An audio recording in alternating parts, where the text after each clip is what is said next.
guys. Okay, welcome to your video from the Daily Art of Leading and the Daily Art of Living. I have to say first, you guys, thank you for all the love you have given us for our podcast. That has been so kind of you. We've been reaching out, asking for feedback, and the number one thing we get asked is, you guys, you tell us that our thoughts are optional, and so why don't you just go ahead and tell us how to change our thoughts?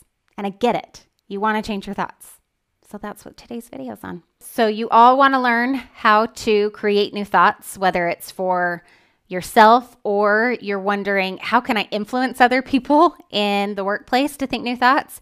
I'm going to give you step one of that process. And this is a critical and crucial step. You can't go around changing your thoughts and thinking that life is going to be all fairies and butterflies until you're aware of the thoughts you're already thinking. I do have to apologize because my favorite sidekick, don't tell Joe I just called him my sidekick. No, my favorite person, Joe, is not with me right now. You guys, we have 4 kids. So only 2 of the 4 are sleeping right now. And the other 2 are with Dad. And he's entertaining them. So tonight you get me. And I'm going to tell you all the things. I'm going to tell you all the secrets about life. I do have to start off by telling you a quick story. We've lived in Switzerland for the past 2.5 years. And when we first got here, we used a GPS to get around everywhere. Because, guys, all the road signs are in French. Everything's in French. So we don't know how to get around. And one place that we used the GPS more often than we should admit was to go to church. And it was the same route every week, but it probably took us like a solid 3 months to get there, having it memorized. So for those first 3 months, we were just trusting our GPS, who we have lovingly named Cynthia. And Cynthia was put in charge of getting us to church, obviously the most effective way possible, like any good GPS would. And then we memorized it. So here we are. It's like 3 weeks ago now. And we're driving to church, and all of a sudden we get, we're like gonna narrowly make it on time. With 4 kids, you know it like exactly how long, you know what time you have to wake up so that you can kind of get them fed, so you can kind of get them ready, finish getting them ready in the car, and then to church, like so that you can make it still on time-ish during the last hymn of the first verse, which I still consider to be on time. So we were going to narrowly make it on time. And I already knew that. But then we came to these signs when we were almost there that said deviation. And I was like, oh crap. And deviation is French for detour. And I was like, oh no, we're not going to make it on time. And we were like supposed to be on time. We had stuff to bring, things to do there. And I mean, on time-ish. So I'm starting to panic. And so we follow all the road signs and all the arrows for the deviation. And we get to church and I look at the time and I was like, what the crap? Guys, we were a solid 5 minutes early. Now, I can attest to the fact that we should have been a solid 3.5 minutes late because you guys, I time it just so. And I look at Joe and I'm like, oh my gosh, have we been taking the wrong way to church for the past 2 years? He's like, I think we have. So, which, then Cynthia, the GPS, gets in trouble because I'm like, you are supposed to be a good GPS and you're supposed to take us the most efficient route. And we were trusting you. And you're like, Britt, what does this have to do with thought creation? And I'm going to tell you everything. Your brain is a GPS, people, and sometimes it puts you on a faulty road. What is the secret to changing your thoughts? Question them. We didn't even question our way to get to church. We just assumed that the GPS gave us the right way. But if you think about that, as humans, how often do we question the faulty thinking in our brain? Not very often. So I want you to think about these next couple sentences I'm going to say, and I want you to tell me if any of them sound familiar. Like, write it in the comments. I'm really curious. Okay, comments like that we tell ourselves. These are things we say in our head. It's harder for me to lose weight than it is for other people. Or I didn't choose to move here. Or maybe I'm too old for that job. Or I don't have the right personality for that job. Or I have an addictive personality. You guys, these are all things that I have had clients say. And they're like, no, these are facts. I'm like, okay, they're not. Or my favorite, I'm just a negative person. Like, I'm just a negative person. You guys, I want you to listen up. Those are not your only option of thoughts. And those aren't facts. And you're going to want to be like, Britt, no, but it is a fact. I'm just a negative person. Like, I get what you're saying intellectually, but for me, I just am. I just have an addictive personality. Like, I just do. It's just me. Here's what I want to tell you. I want you to just, for funsies, I want you to question all your thoughts. Do you know you have like 30 to 50,000 thoughts a day, and 95% of them are unconscious? So you might be thinking all sorts of crazy things and not even realizing it. So I'm going to tell you the secret to changing all your thoughts, the secret to having a happier life, and it is to question all your thoughts, all of them, even the ones that you think are facts. And you're like, Britt, how's that going to make me happier? And I'm like, hold on, I will tell you. I want you to raise your hand because you know you're not watching this with anyone else. Maybe your spouse, and you can just like do a little wave, an unsure wave. I want you to raise your hand if you like to eavesdrop. And while you're thinking, do I really like to eavesdrop? I'm just going to go ahead and admit, when we moved to Switzerland, I realized how much eavesdropping I had done in the United States. Because you guys, going to the grocery store here was so much less entertaining than it was in the States. I didn't realize that I was listening to everyone's conversation until I got here, and I couldn't listen to anybody's conversation. And I had to start being really aware of like the crazy chatter upstairs in my head, which, let's be honest, was just as entertaining, but I didn't realize I had all that crazy chatter because I was listening to other people's conversations at the grocery store. So here's the deal. If you tell me you don't like eavesdropping, I know you're lying. So raise your hand. You like it. I'm going to tell you that eavesdropping on your own brain, and I can say this from experience, is way more entertaining, way more alarming, and sometimes upsetting, but super entertaining. And it's helped me become more of a deliberate person and an aware person in every aspect of my life. I wish you could just see like a dialogue. I wish you could see the pep talk I give myself every time I have to like go into the post office or go into the grocery store, not speaking the language here, because they speak French. Guys, I speak enough French to offend people and not enough to fix it.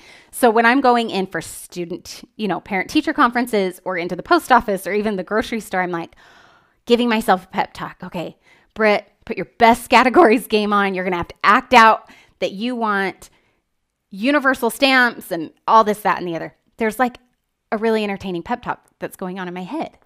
We all have neural pathways in our brain. It's the road that we've taken to church every single time. So the neural pathways are thoughts that we've thought so often that they've created a deep neural pathway in our brain to where we don't even realize it. That's part of our 95% of unconscious thinking, is these practiced thoughts that have become deep neural pathways that we continue thinking over and over, and that we want to argue with your coach that they're not thoughts, they're not beliefs, they're facts. Okay, I don't care how deep that neural pathway is. It's still a thought. And I want to tell you something that absolutely changed me. Those can be reversed. Just because you have thought something, just because you have believed something for so long does not make it true. And once you realize that, you're going to be like, I want to change it. And I get it. And you can. And I'm going to teach you how. You're welcome. You're welcome. So let's talk.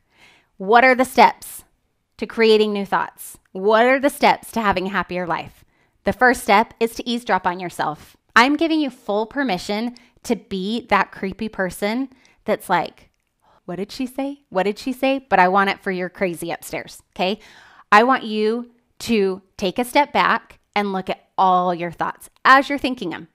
So for the first little while, you're going to be really aware of what your thought was after you've already had an emotion about it. So I was trying to stop biting my nails. I've been trying to stop biting my nails for like 34 years, and it wasn't working. And I kept thinking, but I'm just not going to bite them. I'm just not going to bite them. And I wasn't even aware I was biting them until after I had bitten them. And I was like, dang it. You're going to find that to be the same thing with your thoughts. You're not even going to realize you're having these thoughts, these unconscious thoughts, until after you've thought them and you've had an emotion about them. And that's okay. So don't freak out. That's totally normal. What I want you to do, and this is how I stop biting my nails, is once you've had this thought and you've had this emotion, I want you to take a pause and be like, okay, I'm feeling panicked, or I'm feeling nervous, or I'm feeling frustrated. Why? Why am I feeling that way? And then just think, okay, I was feeling that way because the guy in the car flipped me off. And I think that people in the car driving next to me shouldn't flip me off. So just be really aware of your thoughts, because usually we're like, what a turd. I can't believe he did that. And then we move on. So we're not aware that we're having these thoughts that are causing us to feel a certain way. So that's your first to do. Step 1, eavesdrop on yourself. And again, when you first start doing this, you're going to want to beat yourself up over the crazy that's happening inside your head. Don't do that. Just be curious. Just be really curious and entertained as if it was a whole nother person you were listening to their conversation. Okay? The second step is I want you to write it down. This is called a thought download. It's going to feel like word vomit on paper. It's totally unfiltered, and it's like, this is not a journal entry. You're not going to let people read this. This is not for your posterity. This is just for your thought awareness. Okay? So first step, eavesdrop on yourself. Second step, write it down. Okay? Then I want you to go in and I want you to separate the thoughts from the facts. Okay? Circumstances are facts. What is a fact? It has to be 100% believable by 100% of the people. It has to be able to be proven. It cannot contain opinion. It cannot make you feel any emotions. So you could have this thought that I'm just a negative person. That's not a fact. The fact is you are a person. Your thought about it is I'm a negative person. Do you see the difference? So let's take another one. I'm too old for that job. The fact is you are 72 years old, however old you are. Your thought about being 72 is I'm too old for that job. Do you see the difference? There's a fact, there's a thought. It's really separating the math from the drama. Okay, so you can ask yourself, like, where am I being dramatic? I like to say I have a really dramatic personality, but I hate drama. I like having a big personality. But the drama, no, not fun. You've eavesdropped on yourself. You've done the thought download. I want you to look and separate the thoughts from the facts. So take a highlighter and highlight everything that is a thought or belief. Okay? Same thing. Sometimes I'll call them thoughts. Sometimes I'll call them beliefs. They're all the same thing. Anything that's a thought or belief, I want you to highlight. The only way to change your current thoughts is to know what you're thinking to begin with. And so often we're like, oh my gosh, I'm a terrible person. I have all these terrible thoughts. You are not your brain. I'm going to say that. I'm going to say it 1,000 times. You are not your brain. So if you're having terrible thoughts, just be really observant. Be like, okay, so that was a terrible thought. That does not make me a terrible person. Super good to know that I thought that terrible thought. Moving on. Okay? We're just working on awareness. This is not a beat yourself up exercise. You're taking the highlighter, you're highlighting everything that's a thought. And then we're going to take a deeper look at each of these thoughts. So you're going to grab a separate piece of paper and you're going to ask yourself these questions. Okay? I've got 4 questions. First question, and I want you to write this down. Is that thought serving me? Is that thought serving me?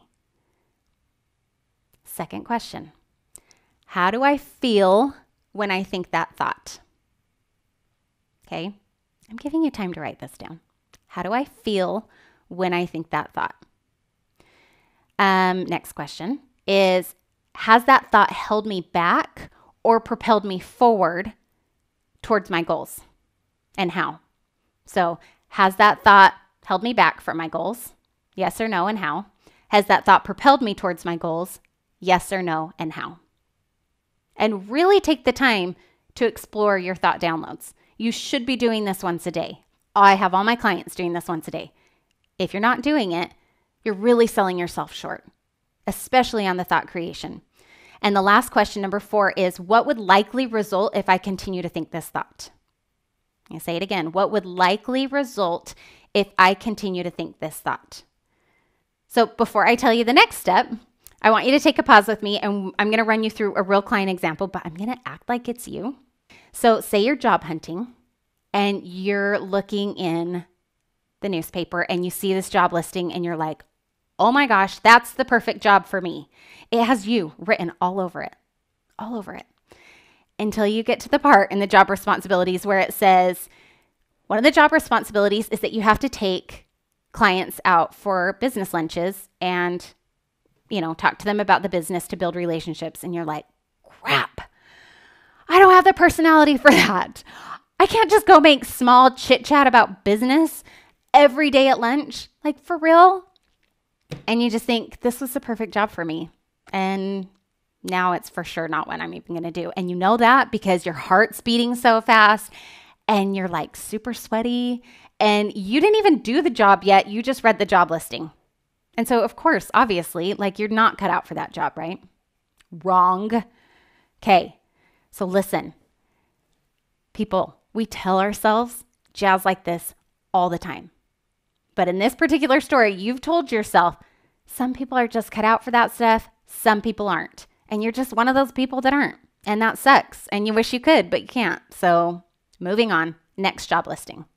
And you just bypassed this great job that you would have loved. So I want you to, let's go through the 4 steps in this scenario. Step 1, I want you to eavesdrop on yourself. What are you thinking? Okay. So you're going to step 2, you're going to do your thought download. What would that thought download look like? You're like, guys, I just don't know. Okay, listen, this is a thought download. This is a sample thought download. I'm so bummed. I seriously found, you're writing this. I seriously found the most perfect job in the whole world that I'm totally qualified to crush. But then they threw in that one of the responsibilities is taking clients out for lunch, and my heart is racing and I have sweaty pits just thinking about it. And so now I can't apply for it. And I wish I was comfortable doing that. And I wish I had the personality for that, but I don't. So I guess I'll just send the job listing to my sister, Becca. She's way better at that kind of stuff than I am anyway. So that's your thought download. I told you, it's just word vomit. You're like, I don't want to write things like that. Okay, but it's in your head, so it's time to get it out. So you write down your thought download. Then what was the next step?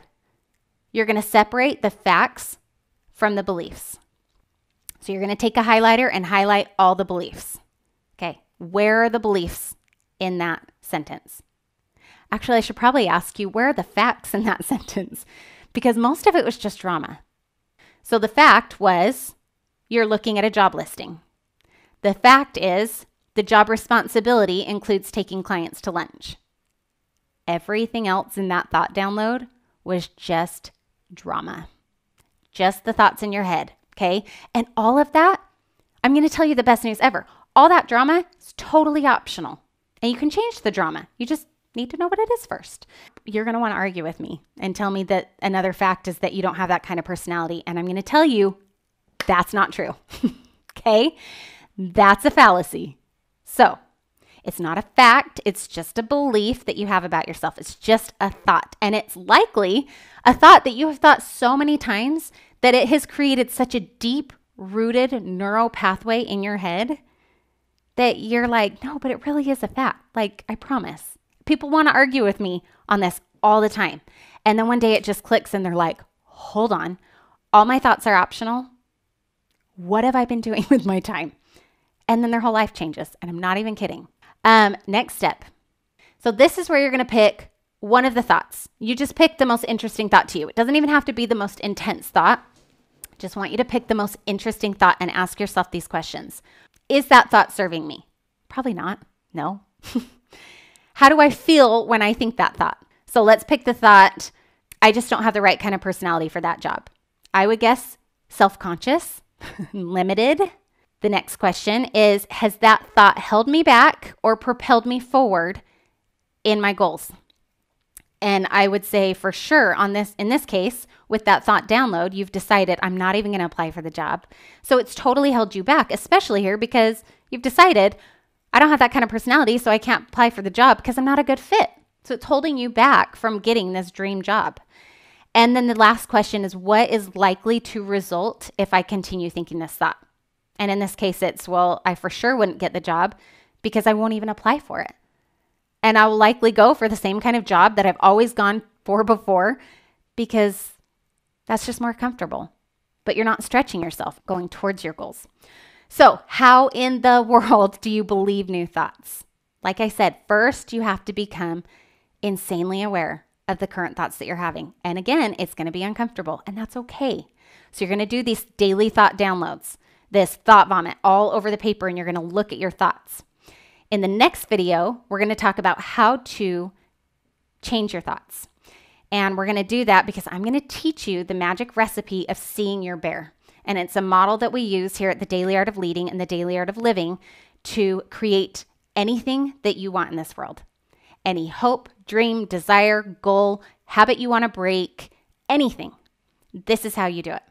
So tune in for the next video on how to see your bear and how to work those models.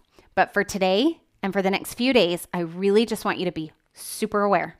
You're doing the thought downloads, you're doing the questions, you're really, really entertainingly eavesdropping on your brain. Until next time, bear up and go lead.